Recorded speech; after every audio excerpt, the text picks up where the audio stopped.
Do not hold the urges series में, जिसमें हम लोग डिस्कस करने वाले हैं आयुर्वेद के अनुसार ऐसे 13 अर्जेस, यानी कि ऐसे 13 वेग जिनको हमें होल्ड नहीं करना चाहिए, यानी कि धारण नहीं करना चाहिए।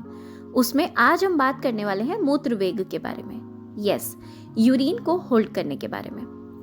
आयुर्वेद के अनुसार हमको यूरिन के अर्ज को, यानी कि मूत्र के वेग को ज़्यादा लंबे समय तक नहीं रोकना चाहिए। सर्कमस्टांसेस चाहे कुछ भी हो, कई बार ऐसा होता है कि आप लोग ऐसे जगह पर हैं जहाँ से उठ के आपका फिलहाल के लिए जाना पॉसिबल नहीं है, या फिर आस पास में अच्छे वॉशरूम्स अवेलेबल नहीं है। तो ऐसा होने पर हम लोग काफ़ी लंबे समय तक अपने अर्जेस को होल्ड करने की कोशिश करते हैं। लेकिन सर्कमस्टांसेस चाहे कुछ भी हो, आपको अपने किसी भी नेचुरल अर्ज को होल्ड नहीं करना चाहिए। अगर आप अपने यूरिन के अर्ज को, यानी कि मूत्र के वेग को आप धारण करते हैं, तो हमारे आयुर्वेद के अकॉर्डिंग आपको कई सारे रोग हो सकते हैं।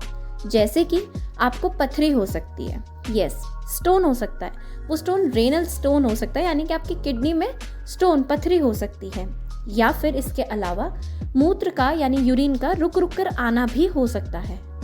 इसके अलावा पेट के निचले हिस्से में, यानी कि लोअर एब्डोमेन में पेन होना भी एक कॉमन सिम्टम देखा गया है।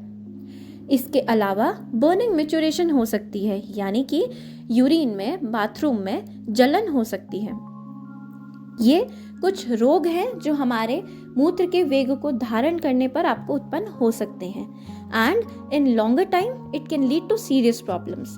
That is why Ayurveda says do not hold the urges, यानी कि अधारणीय वेग को नहीं रोकना चाहिए। सो नेक्स्ट टाइम जब भी अर्जेस हों, मेक श्योर कि आप जल्दी से जल्दी अपने इस अर्जेस को रिलीज कर सकें।